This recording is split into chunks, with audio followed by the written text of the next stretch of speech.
Bulletin की शुरुआत करेंगे। दंतेवाड़ा में 8 लाख के इनामी नक्सली ने सरेंडर कर दिया है। मल्ला तामो भैरमगढ़ एरिया के वेस्ट बस्तर डिवीजन कमेटी में डिप्टी कमांडर था ये, जिसने सीआरपीएफ के डीआईजी और दंतेवाड़ा एसपी के सामने सरेंडर कर दिया है। मल्ला तामू को उसकी बहन ने प्रोत्साहित किया। तामू ने 13 साल बाद पुलिस के सामने अपनी बहन से राखी बंधवाई। सुरक्षा बल इसे बड़ी कामयाबी मान रहे हैं। और आप देखिए, इनामी नक्सली था और लगातार कोशिश ये रहती है सुरक्षा बलों की कि जो नक्सली हैं वो नक्सल का रास्ता छोड़ मुख्य धारा से जुड़े, आम लोगों की तरह जीवन जिएं। और इस कोशिश में ये बड़ी कामयाबी देखिए, बहन ने प्रोत्साहित किया इसे और राखी बांधी बाकायदा। रक्षाबंधन का इससे बड़ा तोहफा शायद ही ये दे पाता अपनी बहन को। बप्पी राय हमारे साथ इस वक्त जुड़ गए हैं ज्यादा जानकारी के साथ। बप्पी, एक बड़ी कामयाबी है और क्या कुछ जानकारी इस पूरे मामले को लेकर, किस तरीके से इससे संपर्क किया गया? और जो रक्षाबंधन का त्योहार है और ये कहा जा रहा है कि बहन ने बड़ी भूमिका निभाई, तो किस तरीके से संवाद हुआ बहन के जरिए ताकि ये नक्सली आज मुख्य धारा से जुड़ने के लिए तैयार हुआ है? जी, दंतेवाड़ा जिले की अगर बात की जा रहा है, पिछले 2 महीनों से दंतेवाड़ा जिले में दंतेवाड़ा पुलिस एक अनोखा लोन वारंटू अभियान चला रहा है, जिसके तहत जो नक्सली है उनको घर, लोन वारंटू मतलब घर वापस करो। जो नक्सली जुड़े हैं, नक्सल संगठन से जुड़ चुके हैं और किसी नहीं लौट पा रहे, उनको बाकायदा दंतेवाड़ा पुलिस के द्वारा सूची तैयार की जा रही है। सूची तैयार करके पूरे गाँव में चस्पा किया जा रहा है। गाँव में चस्पा करने के बाद बताया जा रहा है कि आप इतने लाख की इनामी नक्सली है। तो इस बात की जानकारी जब इस बहन को मिली, इस बहन ने अपने भाई से संपर्क किया, पालनाग की निवासी अपने भाई से संपर्क किया और भाई से संपर्क करने के बाद कहा कि आप मुख्य धारा में जुड़िए और मुख्य धारा में जुड़ने के बाद ही आप एक बेहतर जिंदगी जी सकते हैं। और जिसकी बात सुनकर नक्सली कमांडर ने बहन की बात सुनकर आज दंतेवाड़ा एसपी और डीआईजी के साथ सामने आत्मसमर्पण किया। बप्पी, एक बार हम चाहेंगे कि आप जो खबर को देख रहे हैं उनको ये बता दें कि जो लोग गलत रास्ते पर चले गए हैं और वो आना चाहते हैं, वापस मुख्य धारा में जुड़ना चाहते हैं, तो किस तरीके से वो सरेंडर कर सकते हैं और क्या सुविधाएं पुलिस की तरफ से बाद में उन्हें मिलती हैं? दंतेवाड़ा पुलिस ने एक सूची तैयार की है, जिसमें लगभग अब तक अगर पिछले 2 महीने की बात किया है, 2 महीने में 62 नक्सलियों ने आत्मसमर्पण किया है, जिसमें लगभग 14 जो नक्सली है इनामी नक्सली है। दंतेवाड़ा पुलिस ये बाकायदा राज्य सरकार के आदेश पर एक आत्मसमर्पण नीति तैयार की है और आत्मसमर्पण नीति के तहत नक्सलियों के कैडर अनुसार उनका जो है उनके ऊपर इनाम घोषित किया गया है। उस आधार पर उनको आत्मसमर्पण के लिए आह्वान किया जा रहा है और उनसे बाकायदा कहा जा रहा है कि आप आत्मसमर्पण कीजिए, नक्सल धारा को छोड़िए, हथियार पकड़ के या बिना हथियार के भी आप आत्मसमर्पण कर सकते हैं और आत्मसमर्पण करने के बाद एक साधारण जिंदगी जी सकते हैं, जैसा आप जिंदगी जीना चाहे। आप चाहे कृषि कार्य करें, चाहे आप नक्सल पुलिस विभाग में जुड़े या किसी भी और अन्य कार्यों में लिप्त रहे, हम आपकी सुरक्षा करेंगे। तो उस तहत अगर देखा जाए तो अब तक बहुत बड़ी सफलता मिली है। 63 नक्सलियों ने पिछले 1.5 महीने में 63 नक्सलियों ने आत्मसमर्पण किया, जिसमें 14 जो नक्सली इनामी नक्सली शामिल है। शुक्रिया बप्पी आपका जुड़ने के लिए और जानकारी देने के लिए। वहीं बीजापुर में सुरक्षा बलों ने बड़ी कामयाबी हासिल की है। पुलिस ने 2 पुलिसकर्मियों की शहादत के मामले में 2 आरोपियों को गिरफ्तार कर लिया है। दरअसल साल 2011 में बीजापुर गंगालूर मार्ग पर नक्सलियों से मुठभेड़ में प्लाटून कमांडर पतरस खलखो शहीद हो गए थे। नक्सली उनकी राइफल भी लूट कर ले गए थे। इस मामले में पुलिस ने आरोपी मनकू सोढ़ी को गिरफ्तार किया है। इसके अलावा माटवाड़ा में इलाज के लिए घर आए कांस्टेबल शोमारू की हत्या के मामले में आरोपी महेश यादव को गिरफ्तार किया है। एक आरोपी को जांगला थाना क्षेत्र से और दूसरे को बीजापुर थाना क्षेत्र से गिरफ्तार किया गया। फिलहाल दोनों ही जेल में गए हैं, दोनों को जेल भेजा गया है।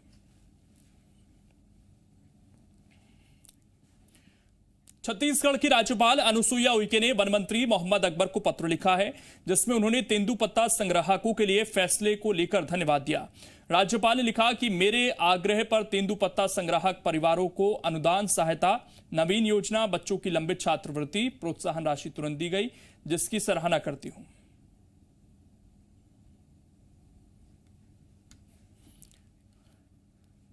छत्तीसगढ़ सरकार ने हज यात्रियों को बड़ा तोहफा दिया है। सीएम भूपेश बघेल ने आज नए हज हाउस की नींव रखी। मुख्यमंत्री भूपेश बघेल ने सीएम हाउस से वीडियो कॉन्फ्रेंसिंग के जरिए एयरपोर्ट के पास बन रहे हज हाउस का शिलान्यास किया।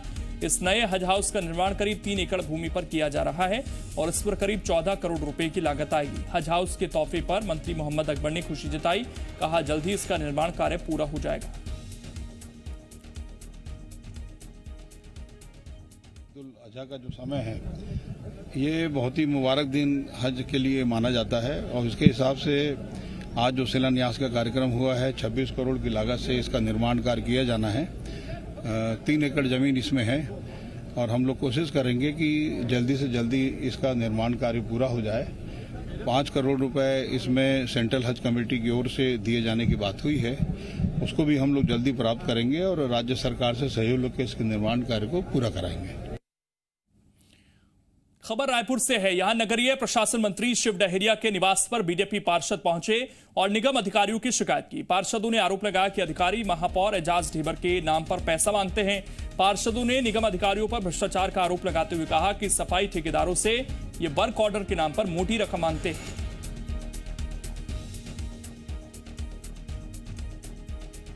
हम आज माननीय मंत्री से आग्रह कर रहे थे कि जो 3500 प्लेसमेंट कर्मचारियों का टेंडर नगर निगम ने किया उसकी आप स्वीकृति यदि दे देते तो सारे पार्षदों को राहत मिलेगी। सारे पार्षद के साथ साथ शहर की जनता भी आपको धन्यवाद देगी कि उनको अच्छी सफाई व्यवस्था मिले, जिसमें माननीय मंत्री जी ने अपनी सहमति व्यक्त की। उन्होंने कहा कि मैं बहुत जल्द इस विषय पर सहमति प्रदान करवा दूंगा। जशपुर में सड़क निर्माण कार्य को देखकर कुनकुरी विधायक और संसदीय सचिव यूडी मिंज ने अधिकारियों और ठेकेदारों को जमकर फटकार लगाई। दरअसल फरसा बहार विकास खंड में पीडब्ल्यूडी विभाग की ओर से सड़क निर्माण किया जा रहा है। मेंढर बहार से भगोरा तक 2.87 किलोमीटर लंबी सड़क का निर्माण किया जा रहा है, जिसकी लागत करीब 2.48 लाख रुपए आ रही है। संसदीय सचिव बनने के बाद यूडी मिंज पहली बार अपने क्षेत्र का दौरा करने पहुंचे। इस दौरान वो सड़क के निर्माण कार्य का भूमि पूजन भी करने पहुंच गए, लेकिन वहां पूजा अर्चना या दूसरे इंतजाम नहीं पाकर वो भड़क गए और उन्होंने अधिकारियों और ठेकेदारों को जमकर फटकार लगाई। उन्होंने कहा कि सड़क ऐसी बननी चाहिए जो कम से कम 10 साल तक चले। संसदीय सचिव यूडी मिंज ने अधिकारी और ठेकेदार को फटकार लगाई। दरअसल फरसा बहार क्षेत्र में लोक निर्माण विभाग द्वारा मेंढर बहार से भगोरा तक सड़क निर्माण का कार्य शुरू है, जिसमें गुणवत्ता को लेकर संसदीय सचिव ने अधिकारियों को फटकार लगाई।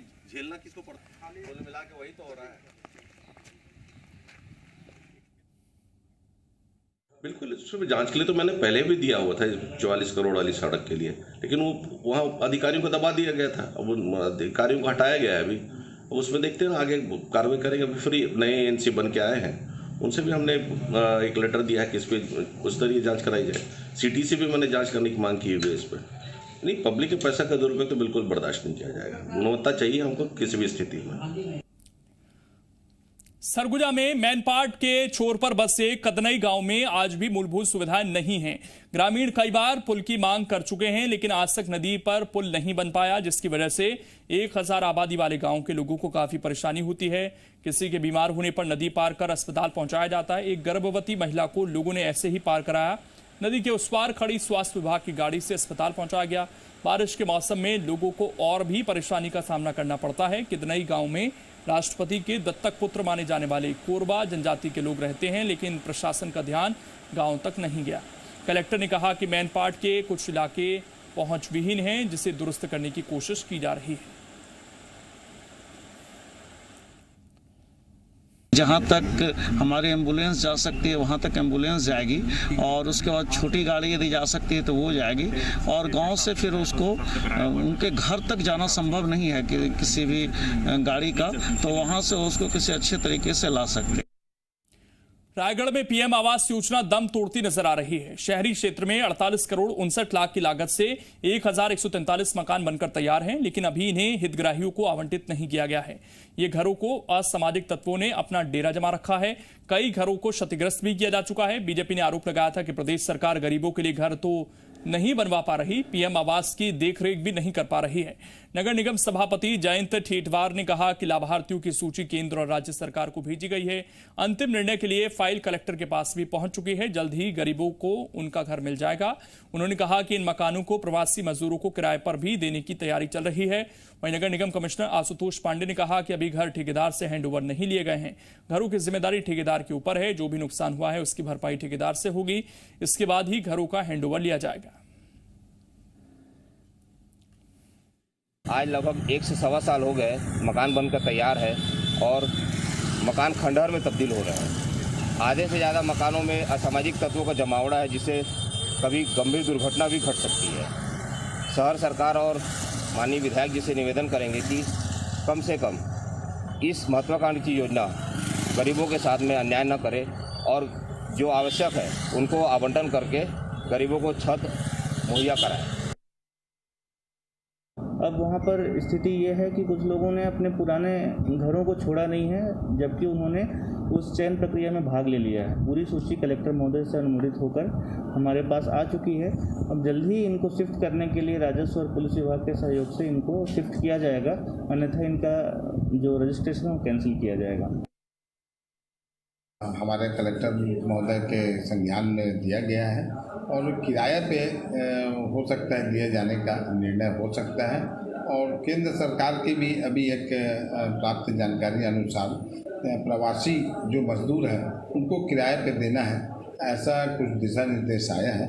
तो यदि ऐसा भी होता है तो ये इसका जो है वो निराकरण समस्या का हो जाएगा।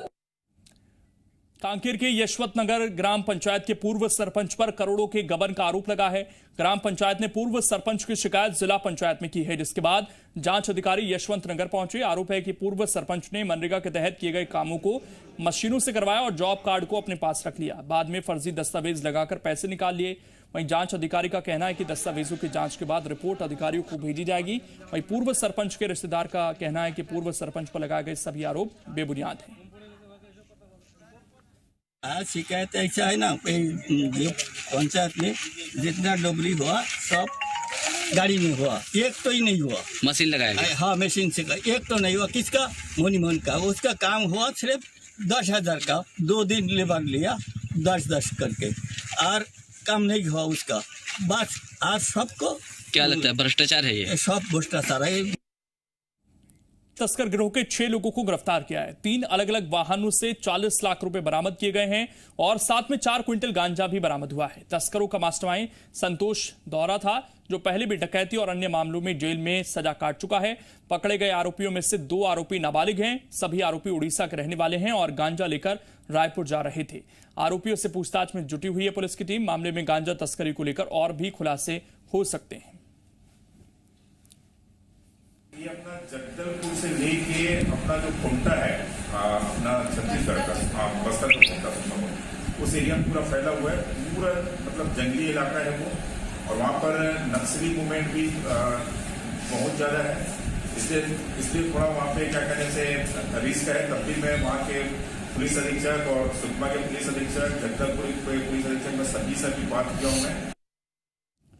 रक्षाबंधन के दिन जेल में बंद कैदी अपनी बहनों से वीडियो कॉलिंग और फोन के जरिए बात करते हैं। सूबे के गृह मंत्री ताम्रध्वज साहू ने जेल प्रशासन को निर्देश दिए हैं कि बहनों को जेल में बंद भाइयों से बात करने की सुविधा दी जाए।